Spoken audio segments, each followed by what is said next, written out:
Happy Homebrew Wednesday. Um, this is my second Homebrew Wednesday, and I'm actually brewing today on Homebrew Wednesday.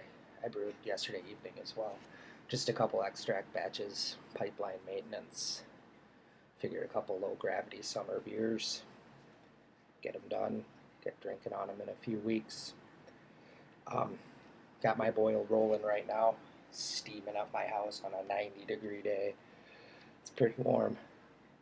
So I figured I would sample my my house ESB that I kegged last week. I've pulled a couple samples off of it already. Uh, Coming along pretty nice.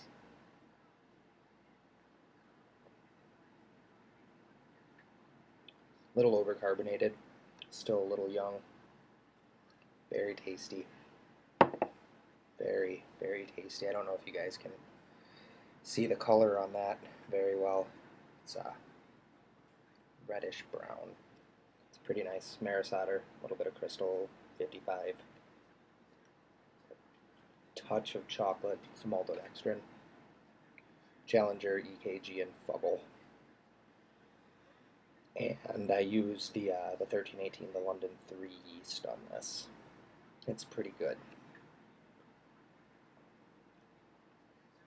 It's very good. Well, back to the kettle, and I will wrap up Homebrew Wednesday after I wrap up Homebrew Wednesday Brew Day. So the second of back-to-back brew days is done, and I have this beautiful 5.5 gallons of soon-to-be ordinary bitter that I'm about to toss in the swamp cooler.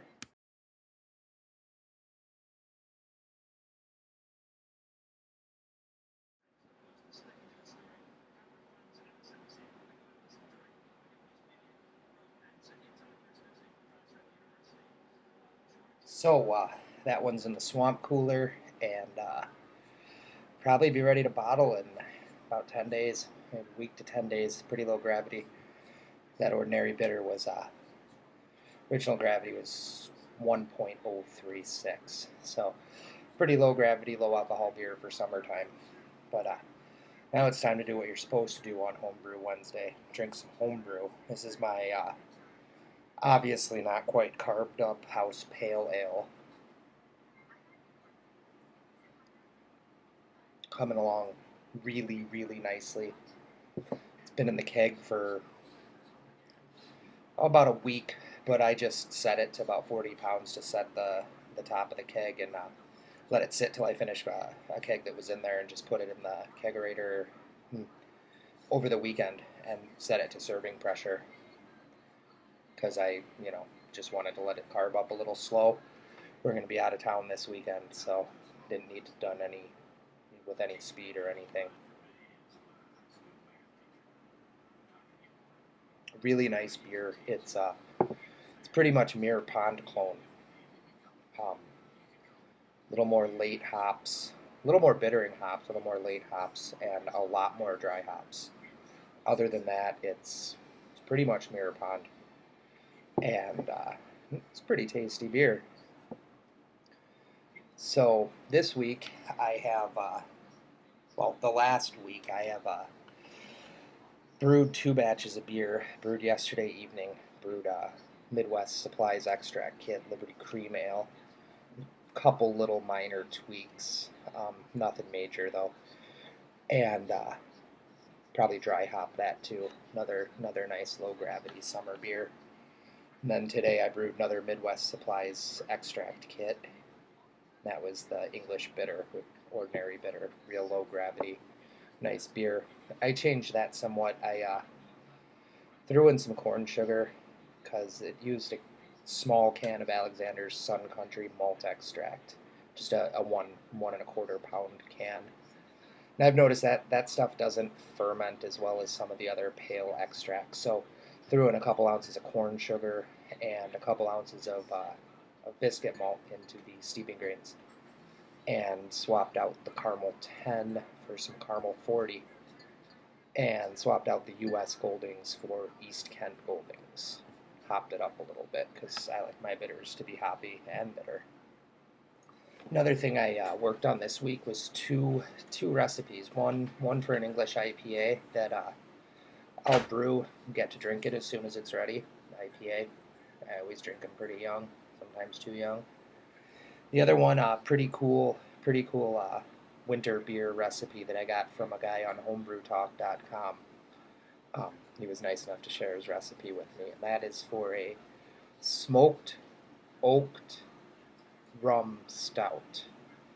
I think it'll be pretty good. Um, it's got some peppercorns in the boil, and it uses black spiced rum to age the oak on before adding the oak to the finished beer.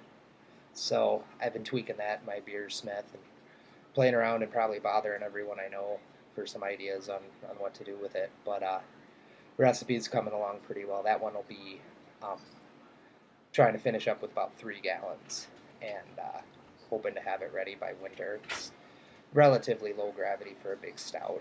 Low 1.07s, I think 1.074 is what Beersmith told me last. So um, it should be able to be nice and drinkable by hopefully by Christmas time, but sometime over the winter. So this isn't homebrew related, but beer related and somewhat barbecue related. It leads into a story about barbecue. Last Thursday was our wedding anniversary, and took my wife Julie to the Town Hall Brewery here in Minneapolis, right on Seven Corners. For anyone in the area, you're probably familiar with it.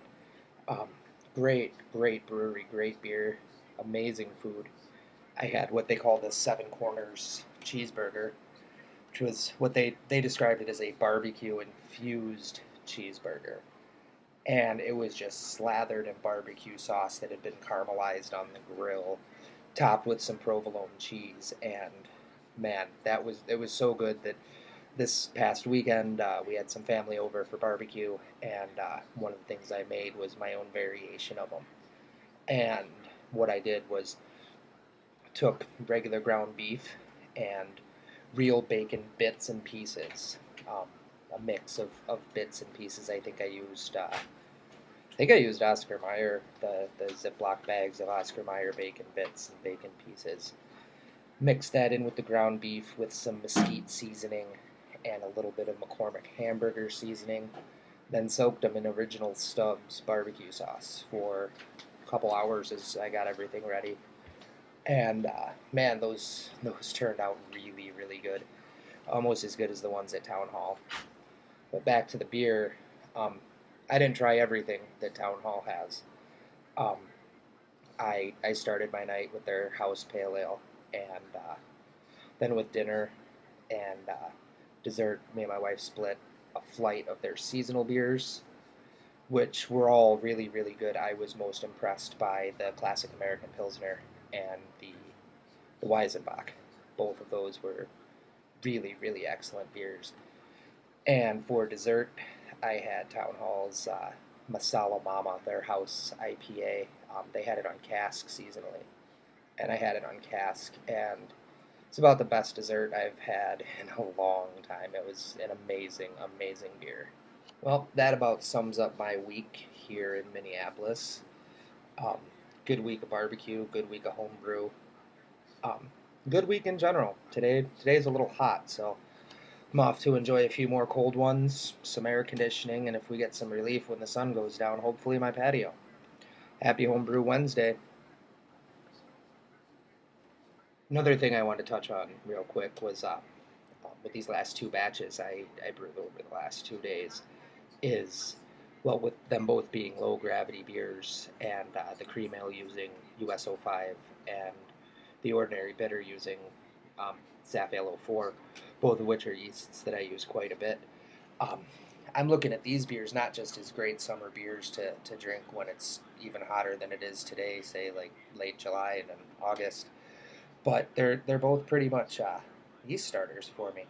Both, the Liberty Cream Ale is 1.046 was the original gravity, and like I said earlier, the Ordinary Bitter is 1.036. So no hops went into the fermenter. I bag all my hops.